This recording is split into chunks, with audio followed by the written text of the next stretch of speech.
So the UK is getting colder, it's raining more, and it's the time of year when I start to listen to more Bon Iver and Ben Howard and just folk acoustic style music. So I thought in this video I would try and make a lo-fi hip-hop track inspired by folk music, using some lap steel, some acoustic guitar, and all of those interesting sounds that you heard in the demo. So I'm just going to break down exactly what I was playing on the guitar and everything that went into the track. And as always, there's going to be a competition in this week's video. So I used a couple of vocal sounds from an upcoming sample pack, which is going to be called Organic Lo-Fi Hip Hop. And the release date is to be confirmed. But what I'm going to do is give away 3 full sample packs to 3 people in this video. All you've got to do to enter is drop a comment, drop a like, and hit the subscribe button. And as soon as we hit 300 likes and we hit launch day, which TBC, then I'll give away 3 packs to those winners. The sample pack is going to launch with a competition, which is going to be hosted by a sort of music company giant who are going to be putting forward some amazing prizes. And it's also going to be in collaboration with a record label who are going to release some of the tracks with myself on an EP. We're still trying to set a release date on that, but as soon as I've got one, I will let everyone know. And if you want to be the first to hear about it, you can join Discord or join my mailing list, which I'll link both in the description down below. But yeah, to kick things off, I'm just going to start breaking down the guitar part.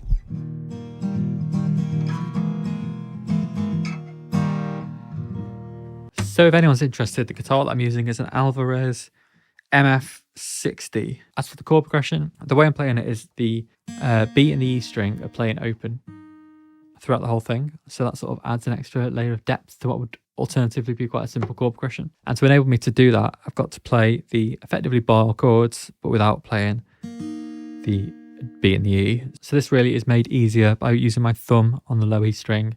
But if you can't do that, or you don't like doing that, you can probably do it with just your fingers, although it's a little bit more awkward, I have to say. So yeah, so the first chord is a C sharp minor 7. So I'm playing the 9th fret on the E string, 11th fret on the A, D, and then the G string is again 9th fret, and then open, open. Sort of like an up, down chord progression. You can really do whatever you want with it. But the way I was playing it was like this. Moving to the next chord, which is a B add 11. So we're playing the 7th fret, 9th fret, 9th fret, 8th fret, open, open. And I hold that chord a little bit longer, so we just quickly. So C sharp minor 7, B add 11, down to a G sharp minor flat 6. So I'm playing 4th fret, then 6th fret, 6th fret, 4th fret, open, open, over to a add 9. So that's 5th fret, 7th fret, 7th fret, 6th fret, open, open. So altogether the first section sounds like this.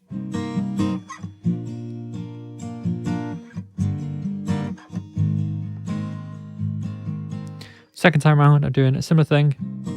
C sharp minor 7, B add 11, then just a E major, open, and then finishing again on the A add 9.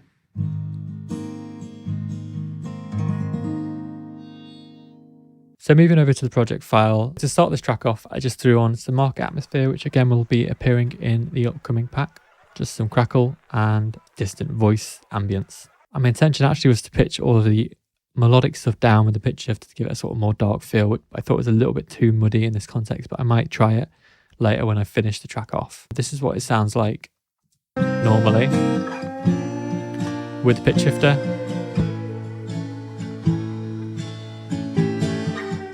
What do you think? Did it work better? Did it not?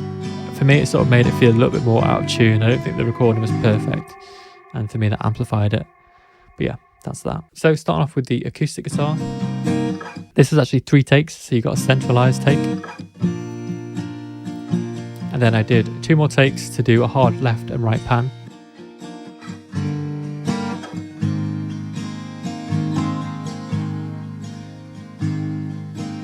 Next, some lap steel, which again was 2 takes. The first one was a sort of, they're both quite ambient with the top cut off, but this one was a little bit drier.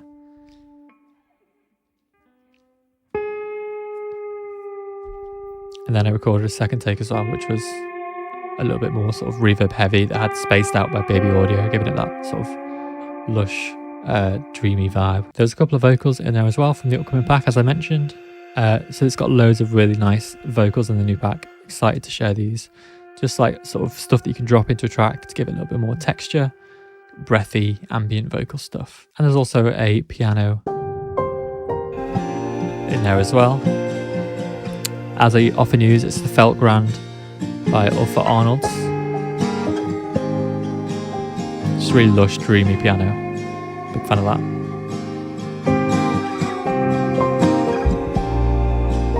And then, as you heard, bassline was just clean DI recording. But on there I've got a soothe just to tame it a little bit, and a track spacer, which is ducking it like this for the kick. Simple kick drum and various textures in there for the drums.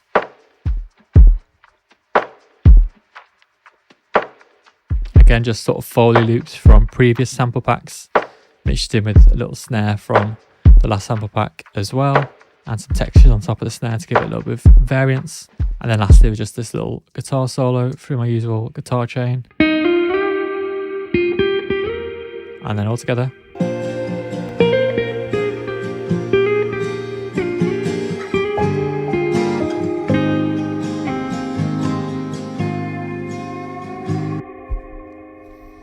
So yeah, that was the track. What did you reckon? Do you think I should pitch it down, or do you think it sounds good as is? Love to know what you think about it, and would love to hear if you've made any acoustic based lo-fi tracks yourself, especially if they're more folky. Would love to hear that. Also, there's going to be a new series starting soon, which is going to feature a new guest producer, or musician I should say, as they're not all producers every week. So they're going to be starting soon. So be sure to hit the subscription button and hit the notification bell to make sure you're up to date with stuff like that. But yeah, for now, hope you have a good one, and I'll catch you next time.